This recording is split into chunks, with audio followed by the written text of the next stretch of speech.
Hi, and welcome to day 3 of my countdown to my 66th birthday, my recombobulation. Um,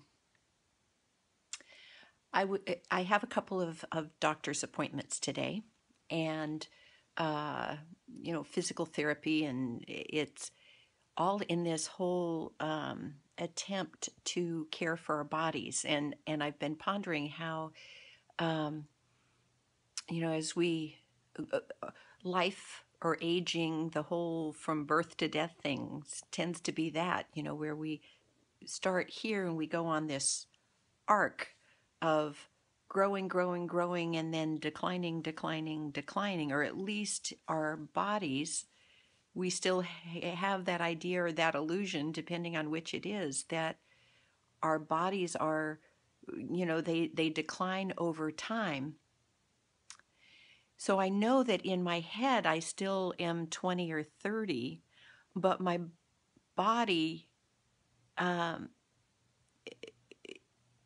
isn't. and and yet my spirit really does want to keep growing and evolving, and I seem to really want to continue to evolve out loud, that curiosity in me.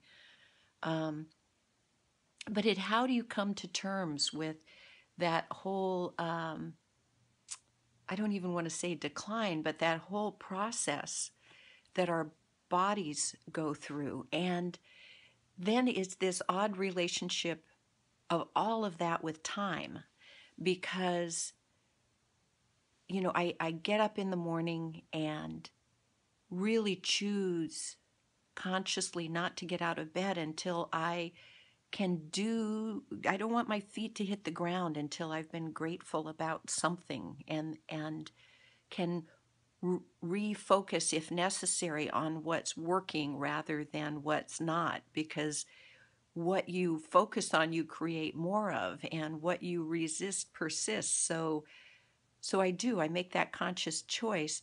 So then it's the getting up, stretching, brushing my teeth, making the smoothie, taking my vitamins, um,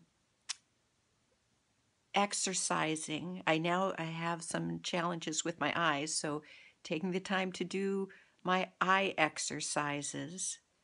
Um, Meditating is what I'm really now attempting to incorporate first, rather than only if there's room at the end. But it seems like by the time I get to journaling, if I journal or reflect on my day, or do that planning of forward think, going to seeing it already done and reflecting back on all of those things, then it's noon. Then it's time to create lunch and go for your walk. Make sure you get your walk in. It's it seems like the older I get, the more I'm focused on self-care. Whereas when you were little, um, it was only about play, and it and I'm really trying to rekindle, or at least sustain, that ability to have play and time with self, that inner work as the priority, and then let everything else come after that, knowing that somehow there's this magic reversal, that when you do those things first, the rest is effortless, rather than getting up in that planning mode and that thinking mode and that judging mode. Then everything is effortless. I can remember when I was doing a lot more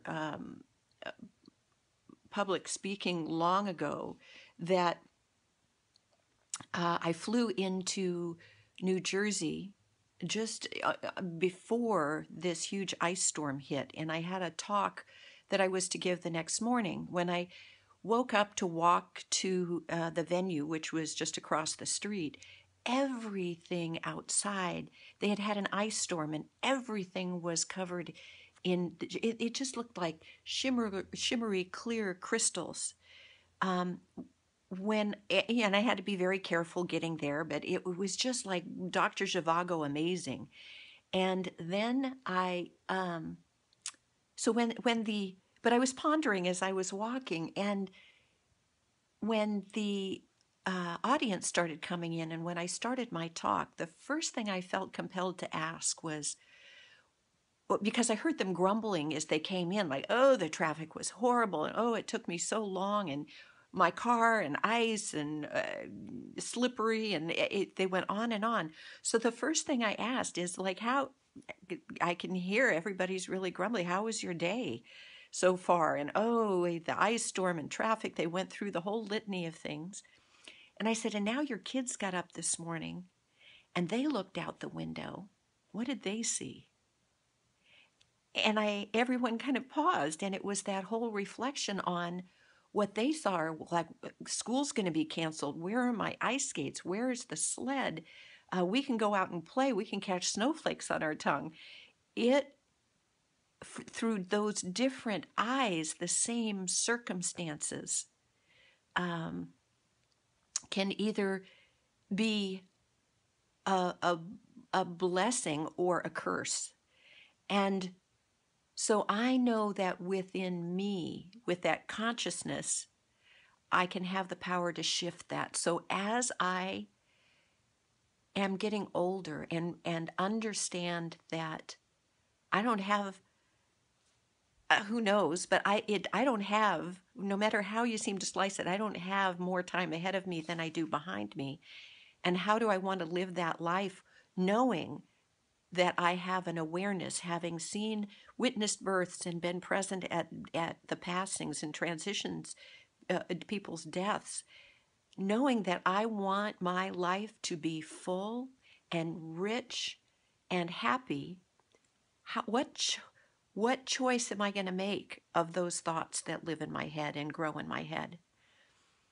So that's what I'm pondering today. It's like when a stone hits a pond, the ripple goes out. And what I realized I used to do and still do sometimes is, if I can just take care of all of the ripples that are all of the shore, all of the problems and issues out on the shore, then eventually I'll get to that center and be able to take care of me. I'm realizing that my responsibility is to take care of me first, and then the power of that ripples out to the shore. So that's the pondering for today. Thanks.